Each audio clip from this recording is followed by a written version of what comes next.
तो कहानी की शुरुआत में हम देखते हैं 1995 की शुरुआत में मध्य ओरेगोन के सुदूर पहाड़ों में एक यात्री लापता हो गया है। कई बार देखे जाने के बाद अलग थलग पड़े स्थानीय समुदाय के कुछ सदस्यों ने यह अनुमान लगाना शुरू कर दिया कि लापता व्यक्ति को कोई पशु जनित वायरस हो गया है, जिसे वे हिल्स फीवर कहते हैं। इससे पहले आए मूल निवासी लोग इसे कुछ और नाम से पुकारते थे, जैसे ओडेंगवान या वुल्फमैन। अब हम देखते हैं ब्लेक लवेल और उसके पिता ग्रेडी लवेल को, जो कि जंगल में शिकार खेलने के लिए जा रहे थे। आगे उन्हें एक हिरन दिखाई देता है। ब्लैक के पिता उस पर निशाना साधते हैं, पर वो हिरन वहां से चला जाता है। फिर उसके पिता उसे पुकारते हैं, पर ब्लैक अकेले ही आगे की ओर हिरन का शिकार करने के लिए जा चुका था। वह स्कोप से देखता है, आगे इंसान के जैसा दिखाई देने वाला कोई जानवर खड़ा है। वह ठीक से देख नहीं पाता है। ब्लैक स्कोप से नजरें हटाकर देखने लगता है, पर उसे कोई भी दिखाई नहीं देता है।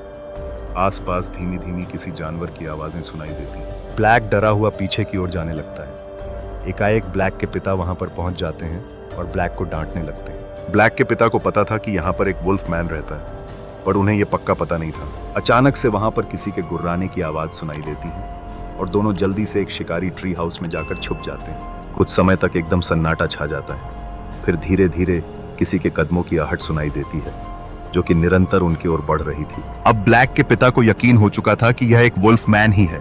फिर किसी तरह दोनों सुरक्षित अपने घर में पहुंच जाते हैं। ब्लैक के पिता रेडियो कम्युनिकेशन में बात कर रहे होते हैं और ब्लैक भी चुपके से उनकी बातों को सुन लेता है। 30 साल बाद अब हम देखते हैं ब्लैक बड़ा हो चुका है और उसकी एक छोटी बेटी भी है जिसका नाम जिंजर लवेल है। दोनों शॉपिंग करके घर पहुंचते हैं। फिर हम देखते हैं शार्लेट लवेल, जो कि एक जॉब करती थी, वो घर वापस आती है। वह अपने काम में बहुत व्यस्त रहती थी, जिस कारण वह अपने पति और बेटी को ज्यादा समय नहीं दे पाती थी। ब्लैक शार्लेट से कहता है, क्यों ना हम मेरे पिता के घर घूमने चले, इससे जिंजर को भी अच्छा लगेगा और काफी अरसा हो चुका है हमें साथ में समय बिताए। शार्लेट भी जाने के लिए तैयार हो जाती है। फिर हम देखते हैं सभी गाड़ी में बैठे हंसते मुस्कुराते जा रहे थे। कुछ देर सड़क पर चलने के बाद ब्लैक देखता है आगे रास्ता बंद है। फिर वह एक शिकारी से मदद मांगते हैं और वह कहता है, मुझे रास्ता पता है, चलो मैं तुम्हें वहां छोड़ देता हूँ। फिर वो भी गाड़ी में बैठ जाता है। अंधेरा हो चुका था। वह घने जंगल के रास्ते से जा रहे थे। एकाएक गाड़ी के आगे वुल्फ मैन आ जाता है। ब्लैक कुछ समझ पाता, इससे पहले ही ब्लैक तेजी से गाड़ी के ब्रेक लगाता हुआ गाड़ी को जंगल की ओर मोड़ देता है। गाड़ी दुर्घटनाग्रस्त हो चुकी थी। ब्लैक और उसका परिवार सुरक्षित थे, पर वो शिकारी गाड़ी से नीचे गिर चुका था। फिर ब्लैक देखता है कोई जानवर उनकी ओर आ रहा है। वो जानवर और कोई नहीं बल्कि वही वुल्फ मैन था। ब्लैक जल्दी से गाड़ी का दरवाजा बंद करने लगता है। दरवाजा बंद करते हुए वो वुल्फ मैन ब्लैक पर हमला करने की कोशिश करता है।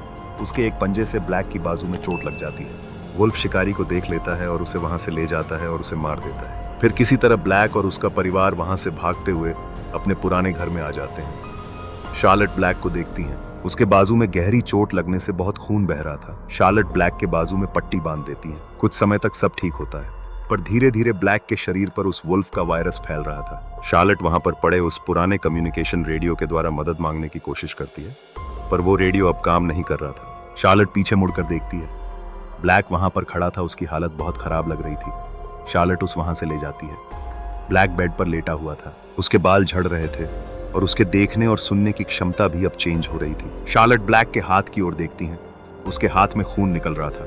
वह पट्टी को उतार कर देखते हैं। ब्लैक के बाजू की हालत बहुत ज्यादा खराब हो चुकी थी। एकाएक ब्लैक अपने बाजू को जोर जोर से खुजाने लगता है और एकाएक अपने ही बाजू को खाने की कोशिश करता है। यह देखकर शार्लेट बहुत ज्यादा डर जाती है और वहां से चली जाती है। शार्लेट खिड़की से बाहर देखती है। बाहर एक पुरानी गाड़ी खड़ी थी।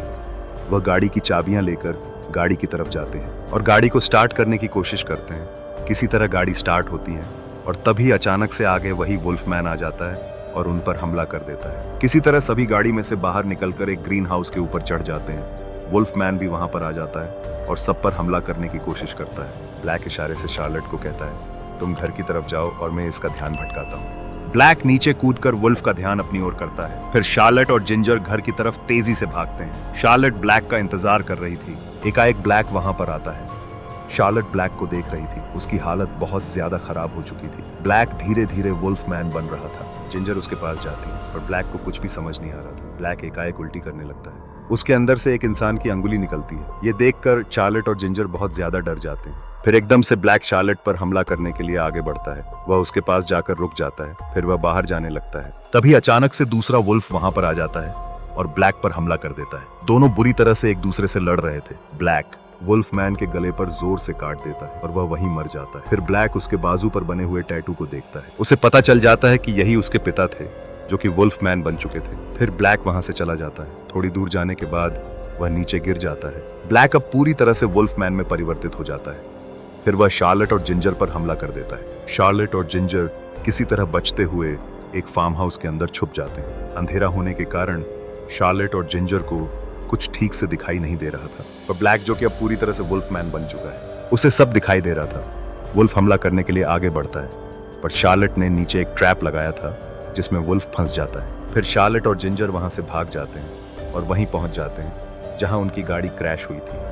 वह उस मरे हुए शिकारी की बंदूक को उठा लेते हैं। यहाँ पर वुल्फ अपने आप को छुड़ाने की कोशिश कर रहा था। वह अपने ही पैर को काट कर अलग कर देता है, फिर तेजी से शार्लेट की ओर जाने लगता है। यहाँ शार्लेट और जिंजर दोनों एक शिकारी ट्री हाउस में जाकर बैठ जाते हैं। कुछ ही देर में वुल्फ वहां पर पहुंच जाता है और शार्लेट उसे गोली मार देती है। वुल्फ वहीं मर जाता है। फिर हम देखते हैं शार्लेट और जिंजर उस जगह से जा रहे होते हैं और यह कहानी यहीं पर समाप्त हो जाती है।